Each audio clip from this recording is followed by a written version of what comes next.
जय हिंद साथियों, नमस्कार। स्वागत है आप सभी का आपके अपने YouTube channel Galaxy of education पर।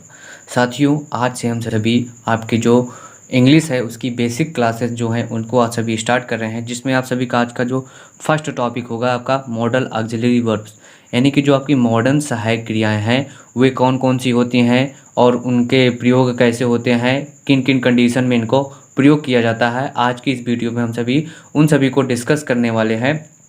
और आपकी आज की जो मॉडर्न ऑक्सिलरी वर्ब होती हैं उसकी जो फर्स्ट ऑक्सिलरी वर्ब है कैन, आज की इस वीडियो में उसको हम सभी डिस्कस करने वाले हैं। तो आप सभी बने रहिए हमारे चैनल के साथ। यहाँ पर आप सभी को UP board class 10th and 12th से रिलेटेड वीडियोस मिलती रहेंगी। आपको सभी सब्जेक्ट की तैयारी एकदम बेहतर तरीके से हम सभी कराने वाले हैं। तो आज की इस वीडियो में हम सभी आज से आप सभी के क्लास 10th, और ये वीडियो आपके सभी के क्लास 10th और 12th दोनों के स्टूडेंट के लिए है। ये जो मॉडर्न ऑक्सिलरी वर्ब कैन है या जितने भी मॉडर्न ऑक्सिलरी वर्ब्स हैं इनका यूज आप सभी को क्लास 10th, इस वीडियो को आप सभी क्लास 10th 11th और 9th कोई भी बच्चा इस वीडियो को देख सकता है, क्योंकि यह आप सभी के इंग्लिश की बेसिक क्लासेस है। आज से हम सभी इंग्लिश के जो क्लासेस हैं उसको स्टार्ट कर रहे हैं। तो आप सभी हमारे साथ जुड़े रहिएगा, क्योंकि हमारा जो टारगेट है आप सभी को बोर्ड एग्ज़ाम 2023 में 90+% यानी कि जो 90+% पॉइंट आप सभी को इसमें दिलाने का हमारा एक फोकस है। तो आज से आप सभी इसको स्टार्ट कर रहे हैं। आज हमारा पहला टॉपिक है जिसमें हम सभी आज सभी को आपको आज मॉडर्न ऑक्सिलरी वर्ब है ना, जो आपकी मॉडल ऑक्सिलरी वर्ब्स होती हैं यानी कि मॉडर्न सहायक क्रियाएं, उसका जो फर्स्ट ऑक्सिलरी वर्ब है यूज़ ऑफ कैन। आज हम सभी कैन के प्रयोग के बारे में देखेंगे और इसके जो भी बेसिक है यानी कि कहाँ पर कैन का प्रयोग होता है, किन किन कंडीशंस पर कैन का यूज़ होता है, तो उन सभी को आज हम सभी डिस्कस करने वाले। तो चलिए स्टार्ट करते हैं आज की अपनी इस क्लास को।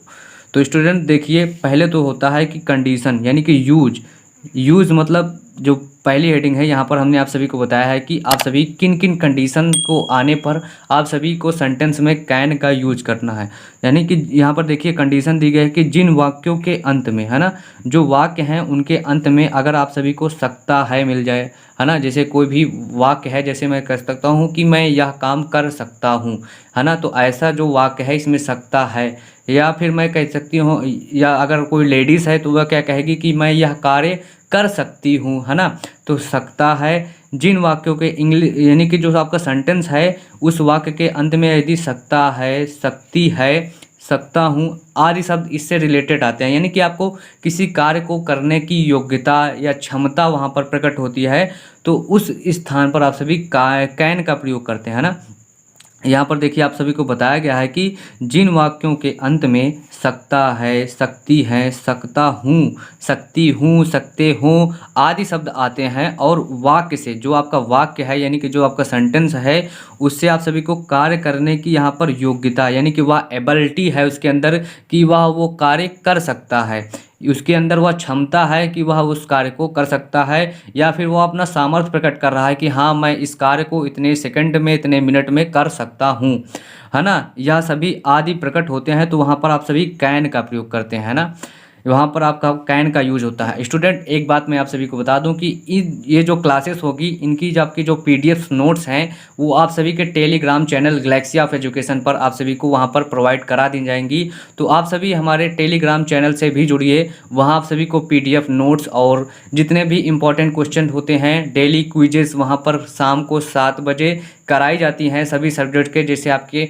फिजिक्स हैं, केमिस्ट्री हैं, मैथ, इनके जो भी इंपॉर्टेंट क्वेश्चन जो कि आपके ऑब्जेक्टिव क्वेश्चन जो आपके बोर्ड एग्जाम में आते रहते हैं उन सभी क्वेश्चनों का क्विज के रूप में वहाँ पर हम कराते हैं। तो आप सभी हमारे टेलीग्राम चैनल से भी जरूर जुड़िए। तो यहाँ पर आप सभी ने इसका देखा कि कहाँ पर कैन का यूज होता है। यहाँ पर देखिए, यहाँ पर दिया गया है कि जिन वाक्यों के अंत में सकता है, सकती है, सकता हूँ, सकती हूँ, सकते हैं आदि शब्द आते हैं और वाक्य से किसी कार्य को करने की क्षमता, योग्यता या सामर्थ्य प्रकट होती है, वहाँ पर कैन का यूज होता है। यहाँ पर देखिए दिया गया है एज का, जैसे हिंदी मीडियम के स्टूडेंट को लिए हम बताना चाहते हैं, एज का जो मीनिंग होता है उसका मीनिंग होता है जैसे। जैसे आप सभी हिंदी की परिभाषा में जब आप उसको समझाने के लिए आप जैसे का प्रयोग करते हैं, उसी प्रकार यहाँ पर एज का मतलब भी यहाँ पर जैसे होता है। तो आप सभी को यहाँ पर एकदम बेसिक से जो भी मीनिंग आप सभी के लिए इम्पॉर्टेंट होंगी उन सभी को हम सभी बताते हुए चलेंगे। तो जैसे यहाँ पर आप सभी एग्जाम्पल में आप सभी के लिए लेकर आया हूँ, देखिए जैसे यहाँ पर आप सभी को यहाँ पर एक एग्जाम्पल दिया गया है। पहला, जैसे इस एग्जाम्पल में कह रहा है कि मैं इस बक्से को उठा सकता हूँ। तो यहाँ पर देखिए दिया गया है मैं इस बक्से को उठा सकता हूँ। तो आप सभी को सेंटेंस में यहाँ पर क्या क्या छांटना है, आप सभी को सेंटेंस में यहाँ पर पहले सब्जेक्ट छापना है। तो सब्जेक्ट यहाँ पर दिया गया है मैं, और इसके बाद ऑब्जेक्ट को छांटना है। तो ऑब्जेक्ट क्या है, तो यहाँ पर ऑब्जेक्ट कुछ दिया नहीं गया। तो उसके बाद आपको क्रिया छांटना है। हाँ, तो क्रिया क्या है, क्रिया यहाँ पर उठाने की है। तो उठाने के लिए आप कभी लेफ्ट का प्रयोग करते हैं। किसी भी ऑब्जेक्ट या वस्तु को जब उठाने की बात आती है तो हम सभी वहाँ पर लेफ्ट का प्रयोग करते हैं, है ना। तो यहाँ पर देखिए आपका सब्जेक्ट हो गया, आपकी सहायक क्रिया जो मॉडर्न ऑक्सिलरी वर्ब है वो हो गई, और किसको उठा रहा है, तो दिस बॉक्स, ये आप सभी का ये हो गया ऑब्जेक्ट। तो यहाँ पर देखिए ये हो गया आपका सब्जेक्ट, ये है आपकी हेल्पिंग वर्ब जो कि मॉडर्न ऑक्सिलरी वर्ब है। ये हो गई आपकी क्रिया कि आप उसको उठा रहे हैं, और ये हो गया ऑब्जेक्ट जिस पर आपकी क्रिया का प्रभाव पड़ रहा है ना। तो ये हो गया आपका सब्जेक्ट। तो आइए आप देख लेते हैं कि इसका स्ट्रक्चर क्या होगा, आप सभी कैसे एक सेंटेंस में कैन का प्रयोग कर पाएंगे। इसके लिए आप सभी को इसके स्ट्रक्चर का आना बहुत ही ज़्यादा अनिवार्य है। तो आइए स्टूडेंट इसका आप सभी को स्ट्रक्चर यहाँ पर देखिए देखने को मिल रहा है। जब ये जो स्ट्रक्चर है आपके अफर्मेटिव सेंटेंस, यानी कि जो आपके सकारात्मक वाक्य होते हैं, कैसे वाक्य, सकारात्मक, है ना, सकारात्मक, ऐसे सेंटेंस जिनका जो उच्चारण है या जो उनका जो मीनिंग है वह सकारात्मक होता है ना, अफर्मेटिव सेंटेंस कहलाते हैं। तो अफर्मेटिव सेंटेंस के लिए यहाँ पर आप सभी को एक स्ट्रक्चर दिया गया है। जैसे जब आप सभी को यहाँ पर दिया जाएगा कि किसी वाक्य से कार्य करने की योग्यता, क्षमता और सामर्थ्य प्रकट हो रही है और वह सब्जेक्ट अफर्मेटिव हो, तो वहाँ पर उसके लिए आपको यहाँ पर एक स्ट्रक्चर दिया गया है। आप सभी इसको कैसे यूज करेंगे, तो सबसे पहले आप सभी को सेंटेंस में जिस प्रकार हमने बताया उस प्रकार आप सभी को उसमें से सब्जेक्ट, वर्ब और ऑब्जेक्ट को छांट लेना है, और इस स्ट्रक्चर के हिसाब से आप सभी को उसको अच्छे तरीके से व्यवस्थित करके रख देना है। जैसे इस स्ट्रक्चर में आप सभी को सबसे पहले आपको सब्जेक्ट लिखना है जो आपके वाक्य का सब्जेक्ट होगा। उसके बाद आप सभी को कैन जो है आपकी सहायक क्रिया है उसको आपको प्रयोग करना है, और जो आपकी क्रिया है उसकी फर्स्ट फॉर्म का आपका उपयोग करना है ना। जो कैन है इसके साथ फर्स्ट फॉर्म का उपयोग करना है। आप सभी को स्टूडेंट मैं बता दूं, ये जो देखिए यह एक प्रकार की ट्रिक ही है कि जितनी भी आपकी जो मॉडर्न ऑक्सिलरी वर्ब होती हैं, है ना, जो मॉडर्न ऑक्सिलरी वर्ब हैं जिसको जैसे यहाँ पर एम से हम दर्शा रहे हैं, एम वी, ये हो गई आपकी modern auxiliary verb. Modern auxiliary verb जब आपको ऐसे प्रयोग होती हैं तो इनके साथ ज़्यादातर आपकी वर्ब की फर्स्ट फॉर्म का ही प्रयोग किया जाता है ना। जो मॉडर्न ऑक्सिलरी वर्ब हैं ज़्यादातर सेंटेंस में इनके साथ वर्ब की फर्स्ट फॉर्म का प्रयोग किया जाता है। ये आप सभी के लिए एक नोट पॉइंट था, है ना। तो देखिए जब आपका वाक्य अफर्मेटिव होगा और सकारात्मक होगा तो आप सभी इस स्ट्रक्चर से आप उसको बना सकते हैं, सिंपल सेंटेंस इससे आपका बन जाएगा। यदि आप सभी का वाक्य अफर्मेटिव और नेगेटिव है तो आप सभी को उसको किस प्रकार बनाएंगे, सर्वप्रथम आप सभी को जिस प्रकार हमने बताया है उसके हिसाब से आप सभी उसका सब्जेक्ट ज्ञात कर लेंगे। फिर उसके बाद आप सभी को आपकी सहायक क्रिया कैन का प्रयोग करना है। वाक्य आपका नकारात्मक है तो वहाँ पर नकारात्मक को दर्शाने के लिए आप नॉट का प्रयोग करेंगे, और वर्ब की फर्स्ट फॉर्म का प्रयोग करके आप उसके बाद ऑब्जेक्ट को लिख देंगे। इस सीक्वेंस में आप सभी को पहले उसमें सेंटेंस में छांट लेना है और उसको आप इसी प्रकार व्यवस्थित कर सकते हैं। और आपका जो थर्ड है, यानी कि जब आपका इंट्रोगेटिव सेंटेंस आएगा, है ना, तो वहाँ पर जब क्वेश्चन मार्क प्रश्नवाचक वाक्य जब पूछेगा तो उसमें आप सभी को किस प्रकार बनाना है। जैसे अब वह पूछ ले क्या आप यह कार्य कर सकते हैं, तो उसको किस प्रकार बनाएंगे। तो क्या आप हो गए आपका सब्जेक्ट, और क्या पूछ रहा है तो क्या की स्पेलिंग यहाँ पर हम सभी उसको कैन से दर्शाएंगे, है ना। क्या आप कर सकते हैं, तो यस या नो टाइप क्वेश्चन यहाँ पर पूछा गया, तो कैन हो जाएगा, आपका हो जाएगा यू, है ना, और कर सकते हैं करना यानी कि डू होती है करने की स्पेलिंग, तो कैन यू डू इट यहाँ पर हो गया कार्य को दर्शा रहा है। जो नकार यानी कि जो भी आपकी प्राकृतिक वस्तु होती हैं तथा जिनमें निर्जीव होती हैं उसके लिए आप सभी इट का प्रयोग करते हैं। तो इसका जो जैसे आपने सभी पूछा कि क्या आप यह कार्य कर सकते हैं, तो इसकी मीनिंग क्या हो जाएगी, कैन यू डू इट, है ना। तो उसी प्रकार के वाक्य को बनाने के लिए ये आपका स्ट्रक्चर दिया गया है। यहाँ पर सबसे पहले आपको कैन का प्रयोग करना है, फिर आपका जो वाक्य का सब्जेक्ट है उसका प्रयोग करना है। अगर वह सकारात्मक है तो आपको नॉट नहीं लगाना। यदि वाक्य आपका नकारात्मक है, नेगेटिव सेंटेंस है, तो आपको सब्जेक्ट के बाद यहाँ पर नॉट का प्रयोग करना है, वर्ब की फर्स्ट फॉर्म प्रयोग होगी और आप सभी को ऑब्जेक्ट लिख देना है। इसी प्रकार जब आपका जो क्वेश्चन वर्ड है वो आपके सेंटेंस के बीच में आए, WH टाइप सेंटेंस आए, तो उसके लिए आप सभी को यहाँ पर देखिए सबसे पहले आपको क्वेश्चन वर्ड यानी कि WH टाइप सब्जेक्ट सेंटेंस जो भी वर्ड आएगा, जैसे आपका होता है वाट, होता है ना, वाट है, WHICH, विच है, तो ऐसे जो सेंटेंस है, क्या, है ना। तो ये सब्जेक्ट्स, ये सभी जब वर्ड आपके सेंटेंस के बीच में आते हैं तो उनकी मीनिंग सबको आपको पहले वाक्य के पहले लिखना है। तो इसी प्रकार ये आपके क्वेश्चन वर्ड हो गए जो आपसे क्वेश्चन पूछते हैं। फिर आप सभी को कैन का प्रयोग करना है जो कि आपकी सहायक क्रिया है, फिर सब्जेक्ट और नॉट, फिर आप सभी को वर्ब का फर्स्ट फॉर्म ही भी इसमें प्रयोग करना है, उसके बाद आपको ऑब्जेक्ट रख देना है। तो आइए कुछ एग्जाम्पल लेते हैं और उससे आप सभी को इस स्ट्रक्चर को अच्छे से समझने में आप सभी को सहायता होगी। तो आइए देखते हैं। देखिए यहाँ पर आपका जो फर्स्ट एग्जाम्पल है इसमें आप सभी को देखिए यहाँ पर दिया गया है कि यहाँ पर आपसे पूछा गया है कि जो सेंटेंस दिया गया है, मैं इस बक्से को उठा सकता हूँ, यह है आपका सेंटेंस। तो यहाँ पर देखिए मैं हो गया आपका सब्जेक्ट, ये हो गया आपका सब्जेक्ट, ये जो बक्सा हो गया, है ना, ये बक्सा हो गया आपका ऑब्जेक्ट, और उठाना क्या है, इसकी क्रिया है।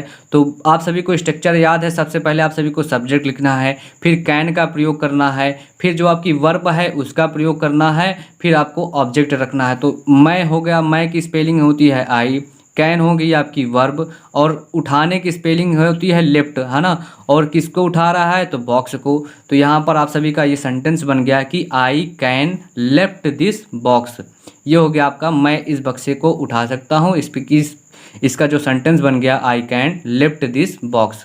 तो आपका जो सेकंड सब सेंटेंस दिया गया है इसमें हमने आप सभी को नकारात्मक वाक्य को समझाने के लिए इसको लिया है। तो जैसे वहाँ पर लिखा गया है वह यह विद्यालय, वह यह विषय नहीं पढ़ा सकती, है ना। तो इसमें दिया गया है वह, तो वह सकता, शक्ति आ गया है। तो यहाँ पर देखिए, यहाँ पर ये बता रहा है कि ये लड़की के लिए प्रयोग किया है, स्त्रीलिंग के लिए, है ना। तो इसीलिए यहाँ पर वह की स्पेलिंग हो गई सी। उसके बाद आपका आता है वर्ब, तो वर्ब आपकी है कैन, है ना, हेल्पिंग वर्ब आपकी कैन है। और ये वाक्य नकारात्मक है तो नकारात्मक के लिए आपने नॉट का प्रयोग किया। और यहाँ पर जो आपकी क्रिया है, क्या है, क्रिया है पढ़ाने की, तो आपको पढ़ाना हो गया। और दिस सब्जेक्ट, ये हो गया आपका ऑब्जेक्ट। तो उसी प्रकार आप सभी इस सेंटेंस को भी बना सकते हैं जिस प्रकार आप सभी को हमने इस स्ट्रक्चर में बताया था। आपका जो नेक्स्ट सेंटेंस दिया गया है ये एस या नो टाइप इंट्रोगेटिव जो सेंटेंस होते हैं उसमें से लिया गया है। क्या आप हमारी मदद कर सकते हो, है ना। तो इसमें इसकी स्पेलिंग क्या हो जाएगी, तो यस या नो टाइप सेंटेंस में सबसे पहले आपको हेल्पिंग वर्ब प्रयोग करना है, फिर आपका सब्जेक्ट आएगा, फिर जो आपकी वर्ब है, फिर उसके बाद ऑब्जेक्ट। तो यहाँ पर देखिए सेंटेंस पूछा गया है क्या आप हमारी मदद कर सकते हैं, तो इसकी स्पेलिंग क्या होगी, सबसे पहले आपको सहायक क्रिया यानी कि जो आपकी कैन है उसको प्रयोग करना है। इस वाक्य का सब्जेक्ट आप यानी कि आप, ये है आपका सब्जेक्ट। तो आपकी स्पेलिंग युग होती है तो उसको हमने लिख दिया। और मदद यानी कि हेल्प, तो उसकी स्पेलिंग हेल्प होती है। और हमारी का होता है अस। तो यहाँ पर देखिए आपका जो सेंटेंस है वो बन गया। इसी प्रकार आपका जो नेक्स्ट एग्जाम्पल है यहाँ पर देखिए, इसी यस या नो टाइप क्वेश्चन का है। यहाँ पर पूछा गया है क्या वह यह प्रश्न नहीं हल कर सकता। तो आपको सबसे पहले क्वेश्चन वर्ड टाइप में जो यस या नो टाइप होंगे तो सबसे पहले आपको सहायक क्रिया प्रयोग करना है, फिर आपको उसके सब्जेक्ट को लिखना है। वाक्य नकारात्मक है तो नॉट का प्रयोग करो, अगर सकारात्मक है तो नॉट का प्रयोग नहीं होगा। फिर आपको वर्ब की फर्स्ट फॉर्म और फिर आपको ऑब्जेक्ट लिख देना है। तो इसी प्रकार यहाँ पर पूछा गया है क्या वह यह प्रश्न नहीं हल कर सकता, तो क्या का इसलिए हमने कैन का प्रयोग किया, वह का आपका सब्जेक्ट है उसके लिए ही, वाक्य नकारात्मक है इसलिए नॉट का प्रयोग किया। और क्या नहीं करना, क्या है, सॉल्व करना है, हल करना है, तो इसकी स्पेलिंग सॉल्व हो गई। और किसको हल करना है, तो दिस क्वेश्चन जो कि आपका एक ऑब्जेक्ट था। इसी वाक्य को आप एक तरीके से और बना सकते हैं। आपको इसको मॉडर्न करना है और अच्छा तरीके से दिखाना चाहते हैं, प्रेजेंटेशन अच्छा करना चाहते हैं, तो आप इसको कैन के साथ आप नॉट का प्रयोग कर दीजिए। तो यहाँ पर हो जाएगा कांट ही के बाद यहाँ पर फिर नॉट नहीं आएगा, है ना। यदि आप उसको शुरुआत में लगा रहे हैं तो उसके बाद सब्जेक्ट के बाद लगाना आप सभी को अनिवार्य नहीं है, आपको सिर्फ can't he solve this question, ये हो जाएगा आपका आंसर। तो आइए आपका एक WH टाइप भी क्वेश्चन देख लेते हैं, क्वेश्चन वर्ड टाइप, है ना। जो आपके WH क्वेश्चन टाइप होते हैं उसको भी इसमें देख सकते हैं। जैसे यहाँ पर आपको 5वां नंबर आपका एग्जाम्पल दिया गया है कि हम यह मैच कैसे जीत सकते हैं। तो हम यह मैच कैसे कैसे या WH टाइप जब आपके वाक्य के बीच में सेंटेंस आते हैं तो इनकी स्पेलिंग आप सभी को पहले तो कैसे की स्पेलिंग होती है हाउ। फिर यहाँ पर देखिए हाउ के बाद आपको वर्ब जो आपकी ऑक्सिलरी वर्ब है, हेल्पिंग वर्ब है, उसको प्रयोग करना है। तो हाउ आपकी हेल्पिंग वर्ब यहाँ पर कैन है। फिर आपको सब्जेक्ट हम की स्पेलिंग क्या होती है, तो हम की स्पेलिंग होती है वी, है ना। और इसके बाद देखिए फिर क्या है, जीत सकते हैं ना। तो जीत सकने के लिए आपका विन का प्रयोग करना है। तो किसको जीत सकते हैं, तो दिस मैच, जो कि आपका ऑब्जेक्ट है। इस प्रकार जो स्ट्रक्चर हमने बताया था कि सबसे पहले आपको WH वर्ड प्रयोग करना है। फिर आप सभी को जो आपकी हेल्पिंग वर्ब सहायक क्रिया है वो कैन है उसको प्रयोग करना है। फिर आपको सब्जेक्ट प्रयोग करना है। फिर सब्जेक्ट के बाद आपको क्रिया, जो आपकी क्रिया हो रही है सेंटेंस में, उसको लिखना है और उसके बाद ऑब्जेक्ट को लिख देना है।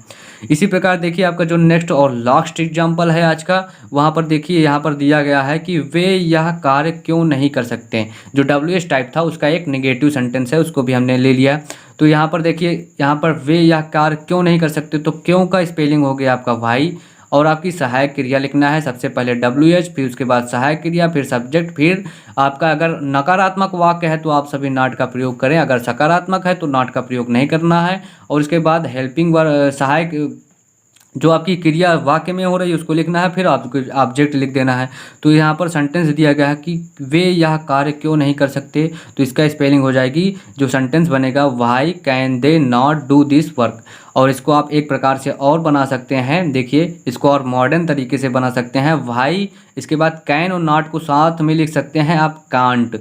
ये जो कांट लिखा है ये आपका कैन नॉट है ना, ये कैन नॉट। इसको थोड़ा सा छोटा करने के लिए आप इसको कांट भी इसी प्रकार लिख सकते हैं। तो ये हो जाएगा why can't they do this work. तो इस प्रकार आप सभी को हमने स्ट्रक्चर की मदद से तथा आपकी जो परिभाषा थी उससे आप सभी को समझाया, जो आपकी मॉडर्न ऑक्सिलरी वर्ब कैन थी उसका प्रयोग कैसे होता है, आपको किन किन वाक्यों में आप इसका प्रयोग कर सकते हैं। तो इसी तरह की और वीडियोस और आगे आने वाली वीडियो में आप सभी को हम सभी जितने भी आपकी मॉडर्न ऑक्सिलरी वर्ब हैं, जिसमें आप सभी आज आप सभी ने कैन पढ़ा है, इसी प्रकार कुड मे माइट और टू, है ना। जितनी भी आपकी मॉडर्न ऑक्सिलरी वर्ब हैं उन सभी को हम सभी डिस्कस करने वाले हैं। तो बने रहिए हमारे चैनल के साथ और अपनी तैयारी को बेहतर तरीके से करने के लिए, और आपके जो बोर्ड एग्ज़ाम है उसमें आप सभी को अच्छे से अच्छे मार्क्स दिलाने के लिए हम आप सभी के लिए बेहतर से बेहतर क्लासेस ला रहे हैं। तो आप सभी जुड़े रहिए और हमारे चैनल गैलेक्सी ऑफ एजुकेशन, है ना, आप सभी हमारे जुड़े रहिए हमारे चैनल गैलेक्सी ऑफ एजुकेशन 2.0 से। स्टूडेंट, अगर आप सभी को यह वीडियो अच्छी लगी हो तो आप सभी इस वीडियो को प्लीज़ लाइक ज़रूर करें, है ना। और हमें कमेंट बॉक्स में भी बताएं कि आप सभी को लाइक करें, और आप हमारी इस वीडियो को अपने सभी दोस्तों तक शेयर ज़रूर करें, जिससे उन सभी को ज़्यादा से ज़्यादा इस वीडियो को शेयर करें और इस वीडियो को कम से कम 100 लाइक प्रदान करें, है ना। 100 लाइक प्रदान करें और ज़्यादा से ज़्यादा बच्चों तक इसे शेयर करें, जिससे हमें भी मोटिवेशन मिलता है और हम आप सभी के लिए अच्छी से अच्छी कंटेंट और अच्छे से अच्छे वीडियो तैयार करने में हमें भी एक उत्साह प्राप्त होता है, जिससे हम आप सभी के लिए अच्छी कंटेंट तैयार करें। तो आप सभी को क्या करना है, आप सभी को बस हमारे इस चैनल गैलेक्सी ऑफ एजुकेशन 2.0 को अगर आप सभी ने अभी तक सब्सक्राइब नहीं किया है तो आप इसे सब्सक्राइब करें और उसके बगल में जो बेल आइकन है उसको भी प्रेस करें, जिससे यहाँ पर आने वाली जो आपकी डेली नोटिफिकेशन होगी, जो भी वीडियोज़ आएंगी उनकी जो भी नोटिफिकेशन है वो आप सभी को जल्द से जल्द प्राप्त हो जाएगी। तो आप सभी ज़्यादा से ज़्यादा इस वीडियो को लाइक करें और अपने सभी दोस्तों तक इसे शेयर ज़रूर करें, है ना। तो मिलते हैं आप सभी से नेक्स्ट वीडियो में, जिसमें आप सभी को हम बताएंगे कि यूज़ ऑफ कुड, है ना। जो आपकी मॉडर्न ऑक्सिलरी वर्ब, जो नेक्स्ट मॉडर्न ऑक्सिलरी वर्ब है वो आपकी कुड, तो उसके बारे में हम सभी डिस्कस करने वाले हैं। तो मिलते हैं आप सभी से नेक्स्ट वीडियो में, तब तक के लिए ओके बाय।